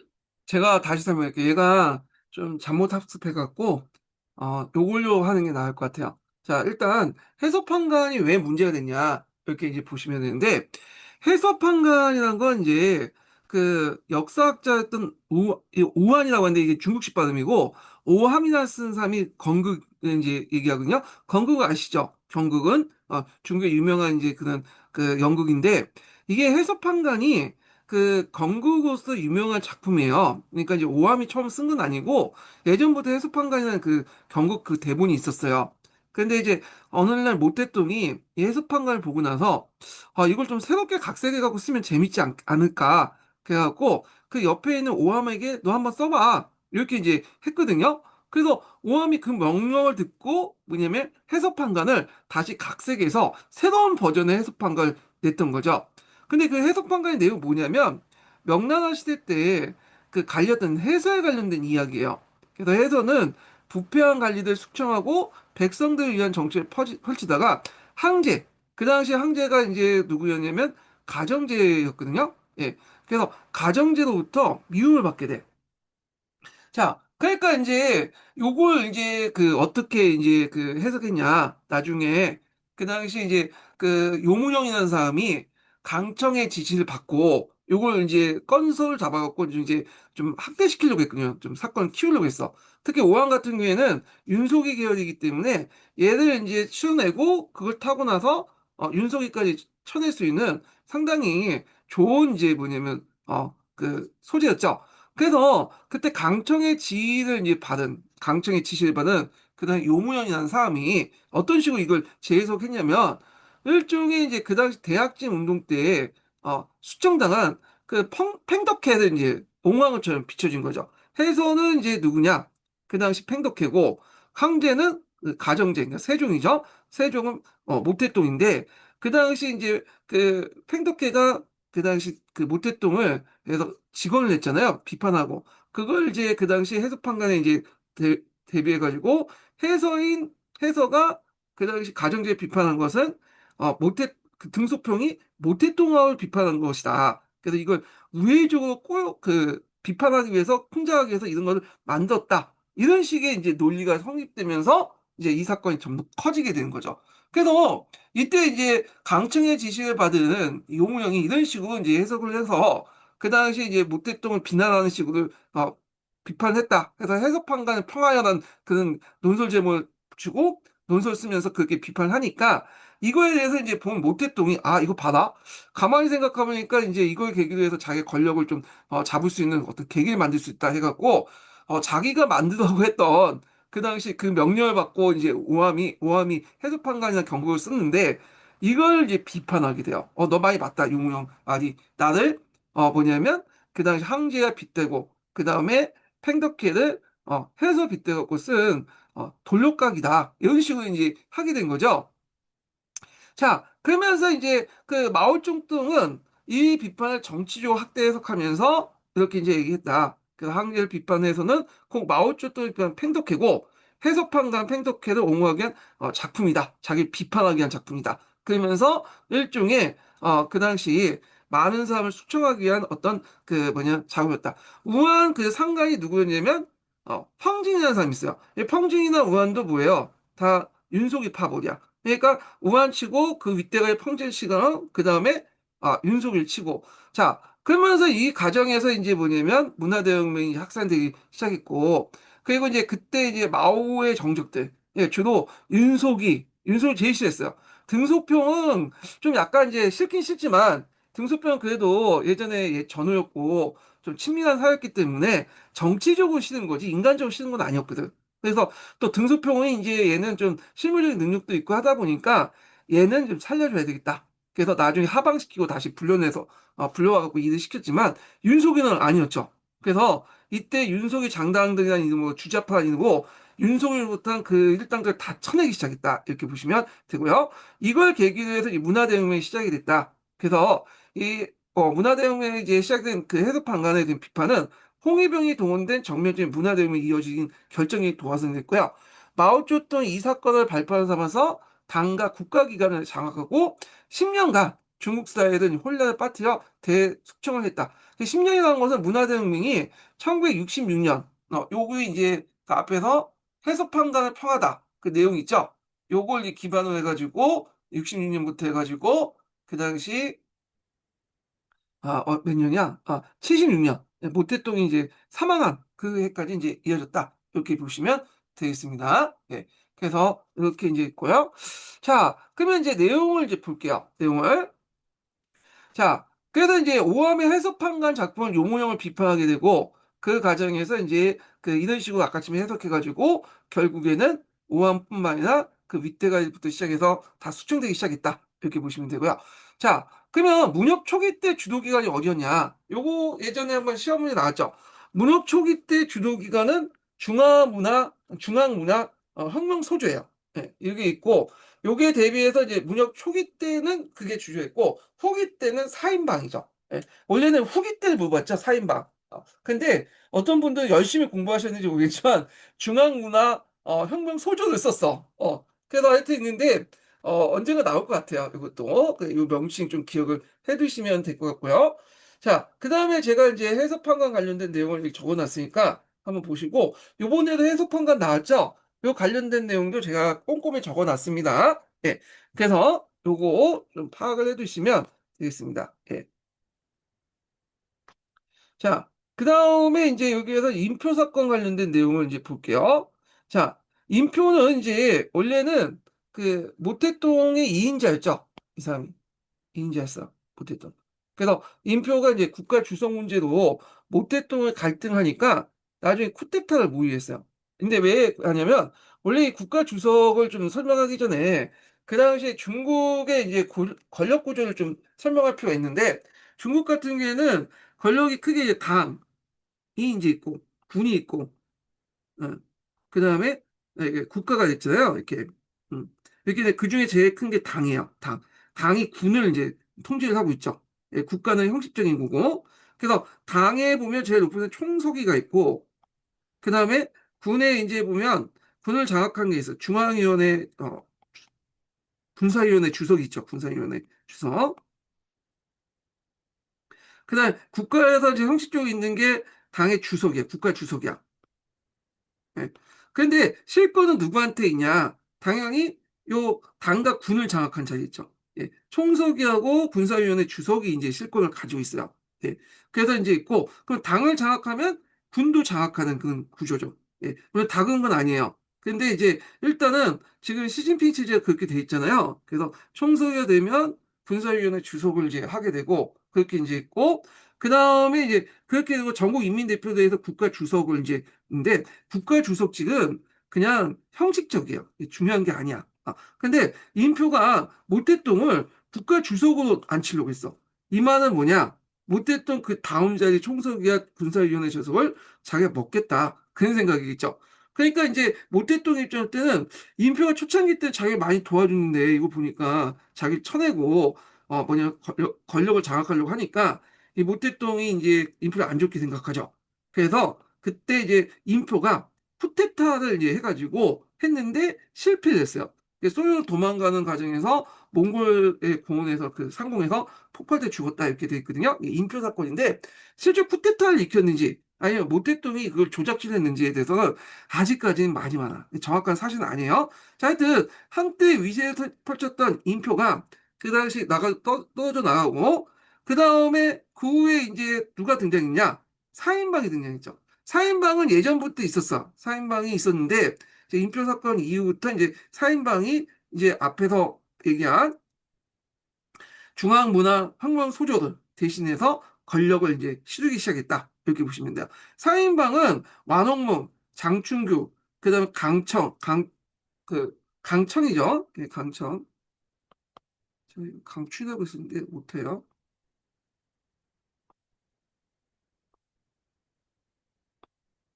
예, 강청 노문현인데 이게 제가 지금 중국식으로 이제 어떻게 불리는지 모르겠어요. 내가 중국식 발음이 익숙하지 못해가지고 일단은 4인방이 이렇게 구성이 됐다. 이렇게 이제 강춘인가? 잠깐만요. 이게 맞는 것 같기도 하고 잠깐만요.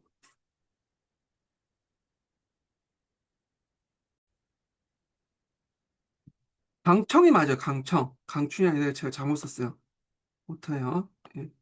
일단 훔치고 제가 나중에 이게 이제 중국에서는 짱칭이라고 하는데 짱칭. 자, 하여튼 그 모택동의 세 번째 부인이죠. 세 번째 부인이에요. 예. 자, 하여튼 이때 사인방이 주도를 했다. 이 사인방 관련된 내용이 기출문이 나왔죠. 예. 그래서 사인방 관련된 내용이 예전에 그 문혁 후기 때 주도 인물로서 나왔고 이들이 이제 비린 비공 운동도 이제 주도를 했잖아요. 이것도 이제 기출문이 나왔죠. 그래서 주일레가 이제 등소평을 복권시키고 경제 보험을 하려니까 이 주일레는 상당히 이제 그 모택동이 있을 때도 계속 시험을 받았거든요. 예, 딱 중립적인 기여를 받고 이렇게 이제 또 눈치를 보면서 활동하기 때문에 모택동이 되게 심했고 또 등소평이 이제 잠시 하방을 갔었고 농장에서 일을 하고 있었는데 이때 주일레가 이제 모택동을 잘 설득해갖고 또 모택동이 등소평에 대해서 좀 약간 인간적인 어떤 친밀감도 있다 보니까 복권을 시켰어. 그래서 결국에는 이제 그 모택동 말기 때 들어가면 등소평이 이제 뭐냐면 상당히 권력을 장악했다. 이렇게 보시면 되겠습니다. 자, 그러니까 주율래가 등소평을 복권시키고 경제부흥을 한다 하면서 주율래를 공격해요. 예. 그래서 그때 주율래가 이제 뭐냐면 그 유교 있죠. 예, 공작. 평상시에 이제 다시 얘기할게요. 주일날 공개할 때 이 비린 비공 운동을 이제 펼쳤는데 그 당시 인표가 뭐냐면 공자를 좋아했다. 그 때문에 인표 같은 사람이 공자를 좋아하는 건 공자가 나쁜 놈이다. 정통이잖아요, 또. 그러니까 비린 비공 운동을 펼치면서 이때 은근하게 이제 뭐냐면 인표 공자 주울레를 서로 이렇게 도식화시키면서 이제 공격을 향해 프레임을 만들어가지고 자 그래서 요 비림 비공 운동 관련된 내용이 예전에 한번 시험에 나왔으니까 좀 기억을 해두시면 되고요. 자 그다음 주울레가 그 당시 이제 모택동보다 좀 일찍 죽어요. 예, 모택동이나 주울레가 1976년에 같이 죽는데 같은 해에 죽지만 주울레가 좀 일찍 죽거든요. 그때 이제 주울레가 죽으니까 그 당시 이제 등소평의 정책을 부르자기에서 비판하면서 날뛰기 시작해요. 이 사인방이. 그래서 이 사인방 내용은 좀 기억을 해두시면 되겠습니다. 예. 그래서 비림비공을 하면서 인표를 뭐냐면 공자 빗대면서 공격을 하고 그리고 더 나아가서 이걸 이제 인표, 공자, 주울레 서로 연결하면서 주울레를 공격을 했다. 이렇게 보시면 되겠고요. 자, 주울레가 이제 그 당시 1976년에 죽잖아요. 자, 그때 이제 주울레가 죽으니까 그때 장례식 때 많은 민중들이 모여서 제1차 천안문 사건을 일으키죠. 예. 요거 예전에 한번 어, 예시 안 나왔죠? 예. 그래서 제1차 천안문 사건이 나오고 그리고 나서 나중에 또 일어난 게 제2차 천안문 사건이에요. 그래서 천안문 사건이 상당히 천안문에서 많은 이제 뭐냐면 반체제 운동이 나왔잖아요. 그래서 이제 오사운동에서도 그 천안문에서 시작했고 그 다음에 1차 천안문 사건 그러니까 주일레가 죽고 나서 했던 것도 그 천안문에 출발했고 그 다음에 2차 천안문도 있었죠. 예. 그래서 이런 것들 때문에 중국에서는 천안문에 대해서 상당히 노이레가 걸렸어. 그래서 검색도 못하게 하죠. 예. 거기에 이제 그 중국에서 가면 이제 검색을 하면, 그 당시 이제 검색이 안 되죠. 천안문 같은 경우에는. 예. 자, 하여튼, 이게 있다는 걸 좀 기억을 해두고, 뒤에 이제 2차 천안문 사건이 있고, 1차 천안문 사건이 있다. 자, 문화대혁명은 이제 언제 종결됐냐? 자, 공식적으로는 이제 여기 때 종결되지만, 실질적으로는 모택동이 사망하고 이제 죽죠. 같이 죽었어요.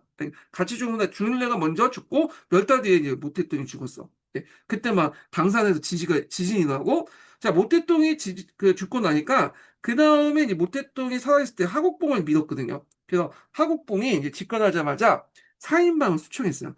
이 하국봉이라는 인물은 어떤 사람이냐 하면 이 사람은 그 모택동의 어떤 지시에 대해서 절대적으로 순종하는 사람이야. 모택동이 다 옳다.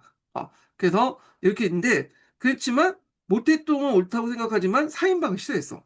이 사인방하고 하국봉이 이제 정치적 권력 관계에 있었거든요. 예. 그래서 하국봉은 모택동 사상을 하면서도 또 뭐냐면 개혁 개방도 같이 해야 된다. 그런 어떤 양면적인 생각을 갖고 있었는데 그렇지만 이제 사인방을 되게 싫어했기 때문에 하국봉에서 이제 사인방을 수청했다. 근데 한국권 같은 경우에는 당내 권력 기반이 없어요.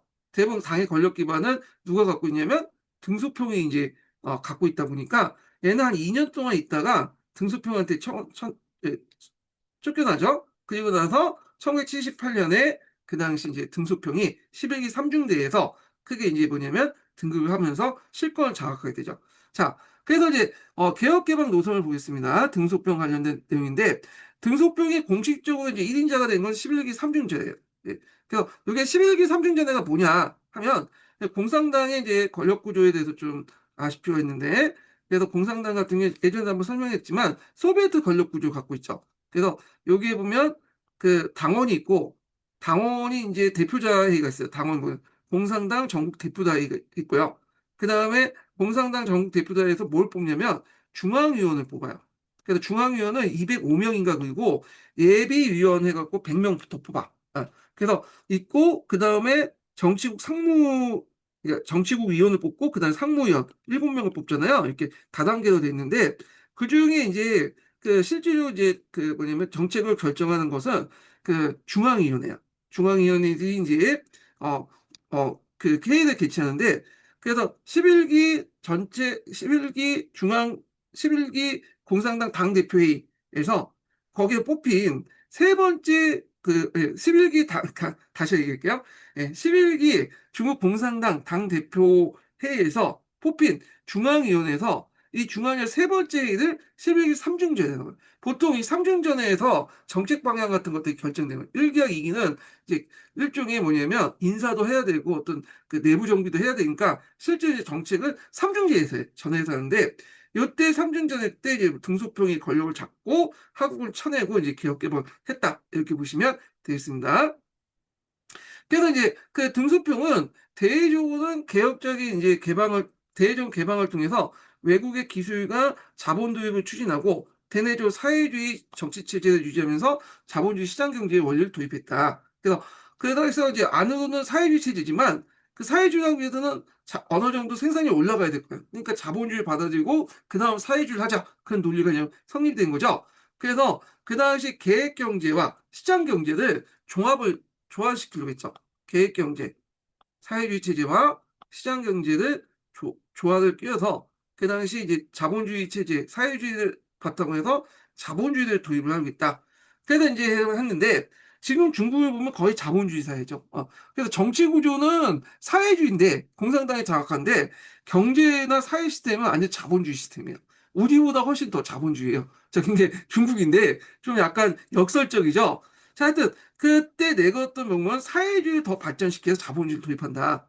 그래서 계획경제, 사회주의 경제인가, 그다음 자본주의적 어떤 그 시장 경제를 접목시키겠다. 이렇게 내세웠던 거죠. 그리고 이제 이런 내용들이 있고요. 그 다음에 4대 노선 근대화를 추진했죠. 농업, 공업, 과학기술, 이런 것도 했고. 자, 그런데 이제 이 등소평이 이제 이렇게 했다가 제2차 천안문 사태가 이제 발생돼요. 예. 그래서 1989년 이렇게 이제 있죠. 그때 제2차 천안문 사태가 이제 발생했는데 우리가 천안문 사태는 이거는 이제 이걸 얘기하는 거죠.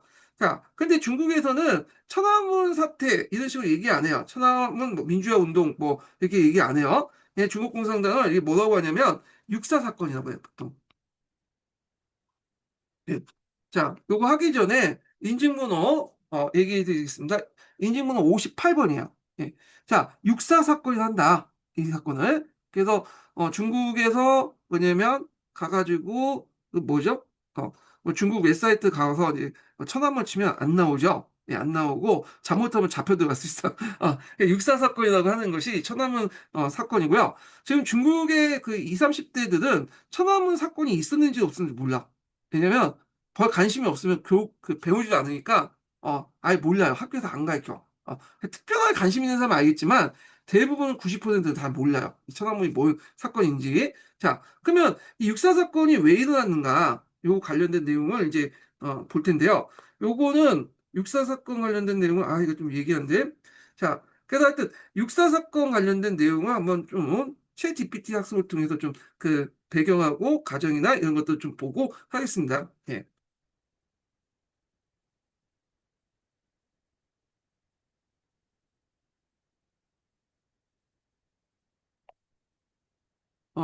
1989년에 중국에서 일어난 천안문 사태에 관련된 내용을 좀 알려줘.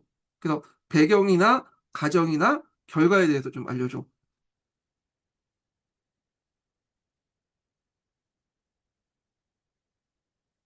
좋아. 1989년 한문 사태. 티안먼 시즈는 중국 현대사에서 가장 민감하고도 결정적인 사건 중 하나야. 하나의 문장으로 요약하자면 개혁 개방의 진통 속에서 나타난 민주화 요구를 중국 정부가 무력으로 진압한 사건이야. 자, 전체 맥락부터 차근차근 짚어보자. 옌 원, 배경 중국은 1978년 덕샤오핑의 지도 아래 개혁 개방 정책을 시작하면서 급격한 경제 발전을 추진했어. 시장 경제 요소를 받아들이고 외국 자본을 유치하면서 경제는 성장했지만 동시에 격차와 부패, 청년 실업, 인플레이션 같은 사회 문제가 빠르게 커졌지. 이 시기에 대학생들과 지식인들은 경제만 개방하면 뭐하냐, 정치 개혁도 해야 하지 않느냐는 목소리를 내기 시작했어. 여기에 결정적인 기폭제가 된 게 바로 후야오방의 죽음이야. 그는 온건 개혁파로 지식인들과 학생들에게 매우 인기가 있었는데 보수파와의 갈등 속에 실각했고 1989년 4월에 사망했어. 학생들은 그의 죽음을 개혁파에 대한 탄압의 상징으로 보고 애도 집회를 조직하면서 점점 정치개혁 요구 시위로 번지게 돼. 2. 과정 4월 중순부터 학생들이 티난먼 광장에 모이기 시작했어. 처음엔 후야오방 추모가 목적이었지만 곧 언론 자유, 부패 척결, 표현의 자유, 정치 개혁 등을 요구하는 대규모 시위로 발전해 점점 더 많은 학생, 시민, 노동자들이 참여했고 100만 명에 가까운 인파가 타안먼 광장에 몰리게 돼. 덩샤오핑과 당 지도부는 이 시위를 처음엔 관망했지만 내부에서는 이건 단순한 시위가 아니라 정권을 위협하는 반혁명 폭동이다라고 판단한 세력이 있었어. 특히 리펑 총리는 강경 진압을 주장했고 자오즈양은 대화와 양보를 주장했지. 자오즈양은 학생들과 만나서 우리가 너무 늦게 왔다고 말했지만 바로 실각당하고 연금당했어. 결국 6월 3일 밤부터 군대가 무장한 채 투안먼 광장으로 진입하기 시작했고 6월 4일 새벽 전차와 실탄으로 시위대를 무력 진압하게 돼. 3. 결과 사망자 수는 지금까지도 정확히 밝혀지지 않았어. 중국 정부는 수백 명이라고 주장하지만 외부에서는 수천 명으로 추정하고 있어. 이 사건 이후 중국 내에서는 철저한 정보 통제가 시작됐고 관련자들은 체포, 투옥, 실종되거나 해외로 망명했어.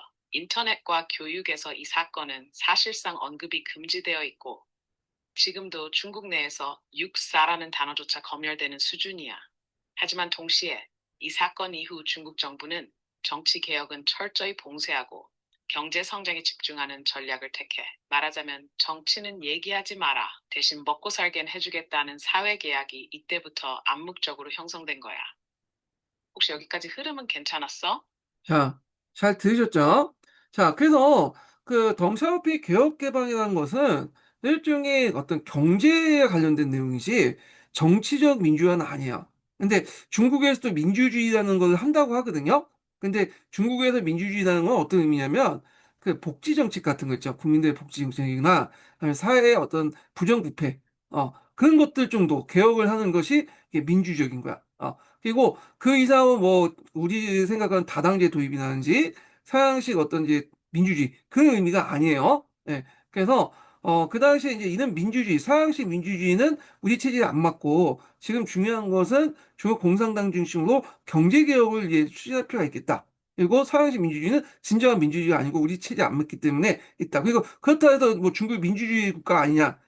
얘네들 민주주의 한다고 하죠. 근데 얘들이 말하는 민주주의는 사회 부정부패나 개혁이라든지 당내의 어떤 효율성 강화 그 정도야 복지 정책 요 정도만 이제 얘네들이 생각하는 민주주의다 이렇게 보시면 되겠습니다. 네. 그래서 중국의 이제 그 언론들 보면 뭐냐면 사회의 어떤 부정부패라든지 여러 가지 이제 그 실태들을 비판하는 내용도 많아요. 근데 당을 공격하진 않죠. 당 중앙 특히. 예. 그래서 이 당 중앙을 이제 공격하면 검열이 들어오는 거죠. 그리고 이제 중국에서 중요한 정책도 있죠. 예를 들어서 대만의 어떤 독립을 인정한다든지 티베트 독립을 인정하면 절대 그런 것들을 인정하지 않잖아요. 말도 못해요. 거기에서는. 그러니까 우리가 생각하는 그 민주주의하고 좀 달라. 그래서 하여튼 그런 민주주의 요구를 들어주지 않고 등소평이 이렇게 이제 뭐냐면 탄압을 했다. 예, 그게 한계이기도 하죠. 자, 뭐 이렇게 했는데 또 등소평과 관련돼서 예전에 한번 시험 문제 나왔던 게 뭐냐면 남순 강화예요. 남순 강화. 이 남순 강화는 그 교과서에도 자주 실려 있는 부분이거든요. 그래서 남순 강화가 두 번 했어요. 1차 남순 강화, 그 다음에 2차 남순 강화. 이렇게 이제 했는데 예전에 시험문제 나왔던 것이 이제 천안문 사건 이후, 그러니까 중국 공산당은 육사 사건이라고 하죠. 육사 사건 이후에 했던 남순 강화요. 예. 그래갖고 그때 이제 강동 지역을 이제 들어오면서 그때 이제 했던 발언이 예전에 한번 시험문제 나왔거든요. 그래서 요 관련된 내용을 한번 챗GPT 학습을 통해서 좀 해보겠습니다. 예. 잠깐만요. 아이고.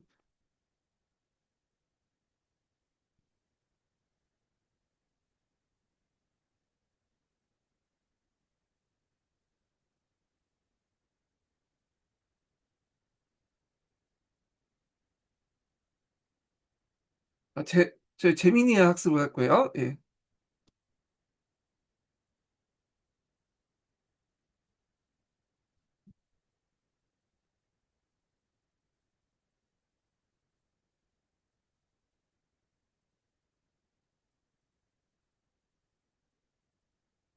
자, 여기에 등소평에 남순강화 있거든요. 남순강화는 말 그대로 남쪽 지역, 강남 지역을 돌아보는 행사. 강동이나 그다음에 이런 복권 지역 같은 그 경제 특구를 이제 설정해 갖고 거기가 이제 개혁 개방은 이제 어떤 그 선구자 그러니까 개혁 개방의 어떤 본진이었거든요. 그러다 보니까 이제 거기 한번 돌아본다 이렇게 이제 보시면 되는데 그 남성 강화를 통해서 이제 이게 천안문 사건 이후에요. 천안문 사건 이후에 그 당시 중국 경제 정치에 큰 충격을 줬고 외국 자본들도 상당히 의심을 했어요. 얘네들이 이제 뭐 제대로 개혁 개혁을 하겠냐. 근데 등소평이 이제 그거를 불식시키기 위해서 우리는 개혁 개방을 계속 하겠다라는 걸 상징적으로 보여준 게 남순 강화다. 이렇게 보시면 돼요. 여기는 이제 1차 남순 강화가 아니라 두 번째 했던 남순 강화 이제 얘기하는데, 그래서 이제 주 내용을 이제 좀 보겠습니다.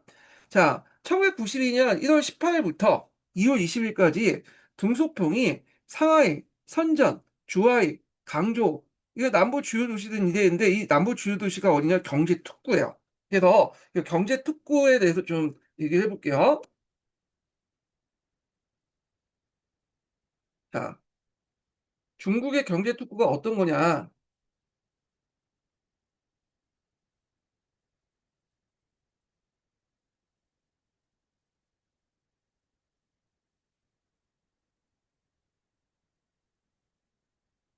자, 중국의 이제 경제 특구는 70년대 말에 등소평이 개혁 개방을 하면서 외국 자본과 기술 도입하기 위해서 만든 특별 구역이야. 그래서 이제 중국 특색 사회주의를 건설하는 과정에서 핵심적인 역할을 수행했고, 개혁개방의 어떤 전초기지 역할을 했는데, 등소평이 내걸었던 게 이제 뭐냐, 선부론이죠. 그래서 중국 등소평 모택동은 모든 사람이 다 평등하게 해야 된다, 그런 논리였지만, 등소평 같은 경우에는 먼저 부자가 하게 되고, 그 다음에 그 부자인 사람들이 이제 돈을 모아서 나머지 지역도 이제 부자를 만들어야 된다, 나머지 사람도 부자를 만들어야 된다, 그런 논리거든요. 그러니까 이제 등소평 같은 경우에는 개혁 개방을 하고 자본을 받아들이고 하려면 제일 중요한 게 주로 강남 지역이 해안 지역이죠. 그래서 거기에서 이제 일정 문화 뭐냐면 일종의 전초 기준 경제 특구를 만들어서 거기 개발한 다음에, 그리고 나서 거기에서 얻은 부를 가지고 내지도 개발한다, 그런 논리예요. 그래서 그런 모택동하고 좀 다른 사고 방식을 갖고 있다. 모택동 같은 경우에는 모든 사람이 다 똑같이 뭐냐면 이렇게 균등하게 뭐냐면 부가 나눠지는 생각인 반면에, 이 등수평은 부자가 될 수 있는 권리를 주자. 먼저 부유하고 부유한 사람이 나중에 가난을 돕자. 그리고 지역도 보면 강남을 이제 중심으로 적극적으로 개발해갖고 그 뭐냐면 나중에 내지까지 확대시키자, 그런 내용이군요. 근데 약간 이제 지역 개발 측면에서도 볼 때도 이제 그 등소평 모택동이 좀 다르죠. 모택동의 생각은 내지 개발을 먼저 우선시했어요. 중국하고 소련이나 미국하고 중국이 싸울 때 연안에 있으면 안 된다. 그래서 저쪽 사천성이나 운남성 같은 내지에 있어야지 버틸 수 있다, 그런 사고 방식을 가지고 있었거든요. 그런 측면에서 이제 뭐냐면 부의 어떤 그 사고 방식이나 아니면 이제 경제 개발 어떤 지역 이런 것도 다 이제 좀 차이가 있어요. 등소평이라든지 모택동이라든지. 자, 하여튼 경제 특구를 통해서 외자 유입 및 기술을 도입을 했고요. 그 다음에 앞에서 말한 것처럼 이제 일종의 전초기지 같은 역할을 했죠. 경제 개발의 어떤 시험장 역할을 했고, 그 다음에 또 지역 발전 거점을 시킨다. 그래서 먼저 해안가 지역, 강남 지역을 개발한 다음에 그걸 바탕으로 해서 다른 지역, 내지까지 개발하겠다, 뭐 이렇게 이제 있죠. 그래서 중개 경제 특구에서는 그 당시 외국인 투자 기업에 대한 다양한 우대 정책을 실시했어요. 그래서 세제 혜택도 있고 경영의 자유부장 있고 자본의 자유 이동도 가능하고, 이렇게 이제 주변에 인프라 시설도 갖춰놓고요. 예. 그래서 이제 있고 경제 특구 4개 경제 특구를 정했는데, 여기 보시면 알겠지만 선전, 주하이, 그다음 샤면, 산타우 이렇게 있는데, 여기 좀 보시면 알겠지만 선전은 홍콩 옆에 있잖아요. 그래서 있는데 홍콩과 되게 가깝죠. 그래서 이제 이 선전이 있는데, 선전이 인구만 해도 거의 한 2천만, 3천만 돼요. 어마어마한 큰 도시예요. 예. 그래서 여기가 이제 IT 기업이라든지 이런 기업이 몰려 있잖아요. 경제 특구 지정 후 첨단 기술 사업 중심으로 바뀌었고요. 그다음 마카오 부근에 있었던 게 이제 주하이 있죠. 그래서 있는데, 선전이나 주하이는 이제 강동에 있는 지 강동성에 있는 거고, 샤먼은 이제 대만하고 마주지는 그 지성 때문에 대만 기업에 투자가 많았다고 그래요. 복건성에 있는 지역이에요. 예. 그 있고, 그 다음에 이제 뭐 쌍터우가 있는데, 쌍터우는 학유 자본의 유익기운인데, 쌍터우는 제가 지리적으로 잘 모르겠어요. 잠깐 어디 있는지 좀 볼게요.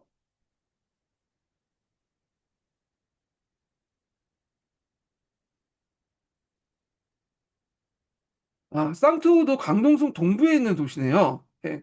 그래갖고 등소평이 이제 4대 경제특구 중에 하나인데, 요것도 마찬가지로 쌍터우도 그 당시 이제 이렇게 학유자본 유입인데, 요거 이제 좀 보시면 되겠습니다. 제가 왜 이렇게 지도까지 보냐면 그 당시에 문제가 뭐냐면 강동 지역에서 이제 뭐냐면 있었던 그 경제특구 물어본 적이 있어요. 그래서 그 강동 지역의 선전, 주하이, 쌍토, 쌈원 빼고 요거 했는데 요 물어본 적이 있기 때문에 제가 이제 그 얘기를 해드리는 거고 그 다음에 이제 여기 보시면 이제 그 호가는 뭐냐? 자, 경제특구 정책을 통해서 외자 유치, 기술 도입, 산업구조 고도화 이런 거에 큰 성과를 거뒀다. 그래서 중국 경제 발전에 큰 결정적인 역할을 했는데 문제는 이제 중국이 요 해안가 도시들만 강남 해안가나 이런 도시들로 개발하다 보니까 지역 간의 불균형이 너무 심해. 예를 들어 상하이 같은 경우에는 이 상하이는 물론 주요 경제 특구는 아니지만 일종의 상하이가 이제 좀 외국 자본을 많이 받아들이고 있잖아요. 그래서 상하이만 해도 지금 1인당 GDP가 3만 달러가 넘어요. 그러니까 우리하고 거의 맞먹다고 보시면 되는데 저쪽 그 뭐냐 운난선이나 뭐 기주선 그런 데에서는 아직까지도 4천 달러, 5천 달러 시골에 가보시면 그 정도밖에 안 돼. 거기에 이제 그 농민들이 도시 와서 농민공이나 이런 거 이렇게 또 값싼 노동력을 제공하고 그러잖아요. 예. 그래서 이렇게 지역 간의 어떤 불균형이 되게 심하다. 이런 것도 있고요. 자, 그렇지만 그럼에도 불구하고 경제특구는 중국이 오늘날 경제대국으로 성장하는데 상당히 핵심적인 성공 모델을 이제 평가받고 있다. 이렇게 보시면 되겠습니다. 자, 그래서 이제 이런 내용도 있고요. 남승강화 다시 돌아갈게요. 그래서 강동성 부근에 있는 이제 뭐냐면 이런 경제특구나 아니면 이제 주요 도시들, 뭐 상하이나 강조나 이런 것도 이제 돌아가면서 이제 주요 연설을 하는데 주요 내용은 뭐냐면 그 외국 자본들이나 이제 그 다른 나라 사람들이 중국이 이제 천안문 사건 보니까 개혁 개방할 의지가 없네. 그렇게 생각을 할 거 아니야. 근데 남승강을 통해 우리는 개혁 개방할 의지가 있다. 우리는 지금 안 하는 거는 서양식 민주주의를 안 하겠다는 거지. 경제 개발, 자본주의 받아 경제 개발 계속 하겠다는 메시지를 계속 남승강을 통해서 이렇게 전달해 주죠. 자, 그걸 또 이제 뭐냐면 언론을 통해서 이제 알리고 그리고 다른 이제 홍콩이나 대만 언론도 그걸 또 받아서 알리고 서양 언론에도 또 전달해주고 그런 역할을 했던 건데 자 그래서 이제 여기에서 이제 내걸던 게 논리가 뭐냐면 발전이야말로 가장 중요한 원칙이다. 그러니까 가장 이제 경제 발전이 중요하고 개혁 개발 더 가감을 하겠다. 그리고 뭐 시장 경제니 뭐 뭐냐면 계획 경제 논하고 있는데 다 포용할 때 시장 경제도 포용할 수 있고 사회적 계획 경제 다 포함된다. 서로 대립된 게 아니라 절절하게 조화를 이룰 수 있다. 이거 예전에 시험 문제 나왔잖아요. 그다음에 또 등소평이 하는 말 중에 제일 대표적인 게 흥무백료론이죠. 검은 고양이든 신고양이든 지만 잘 잡으면 잔다. 이 말은 이제 개혁 개방 당시에 얘기했던 건 아니고요. 그 전에 그냥 조정 정치 할 때도 이제 얘기했는데 이 흥무백무론이 제가 알기로는 윤석이가 처음 했던 걸로 알고 있는데 하여튼 등소평이 했다고 해서 알려져 있죠. 그래서 뭐 사회주의든 자본주의든 간에 이게 논쟁의 뭐 의미냐? 뭐 시장 경제, 계획 경제 그 논의가 중요한 게 아니라 뭐 어떻게 경제 성장하면 어떤 방식으로든 다 받아들이겠다는 거야. 예, 실용주의 노선을 제시하게되고 그 개혁 개방의 방향은 우경이 아니라 자경이다. 이 자경이란 뭐야? 모태통식의 계급혁명을 주장했다. 이제 그 빨갱이 그런 사람들이 더 뭐냐면 하는데 그 당시에는 이제 이런 빨갱이들 빨갱이 말하는 거 하여튼 그런 공상주의에 이제 심취했는 보수주의 세력이죠. 예. 그래서 이제 이런 걸 직접적으로 경영하는 거다. 그래서 당내 개혁의 속도를 늦추려는 내부의 목소리에 대해서 강력히 비판했다. 자, 일단 이 등소평 남순강화는 중국 경제 사회에 큰 영향을 미쳐요. 일단 경제개혁에 이제 재점화를 했다. 그래서 남승강화의 중국 정부는 경제개혁과 개방정책을 통해서 전면적으로 추진하기 시작했다는 거. 특히 이제 앞에 선전이나 주화이 같은 그런 경제 개발 특구를 통해서 경제 특구를 통해서 외국 투자 유치나 시장 경제 활성화 정책이 본격화됐고요. 그리고 남승강화를 통해서 중국 경제가 다시 두 자릿수의 이제 두 자릿수 성장을 기록하죠. 세계 공작으로 부상되는 결정이 됐고 이게 이제 2000년도 초반까지 거의 두 자리인데 이 시진핑이 등장하고 나서 한 자리 떡 떨어졌죠. 그래서 지금 5% 했다고 하는데 앞에서 말했지만 중국 정부 중앙정부에서 얘기하는 이 통계는 믿을 수가 없어. 그래서 그 5%가 이제 공식적이지만 그 다른 게 외국 학자들 보니까 뭐 전기 생산량이나 철도 물동량이나 이렇게 계산해 보니까 5%는 좀 힘들고 한 2, 3% 아니냐 그런 목소리도 있어요. 예. 하여튼 지방 정부에서 가나더 이렇게 올리는 경우가 많아가지고 자, 그리고 등소평은 좀 이상하면 이제 뭐 천안문 사건을 통해서 막 정치 민주화는 이제 안 한다고 했지만 실제로 이제 당내에 이제 뭐냐면 일종의 권력 구조를 새롭게 만드는 데 큰 역할을 했어요. 자, 등소평이 이제 한번 모 대통령한테 당했잖아. 그러니까 모 대통령이 왜 당했냐?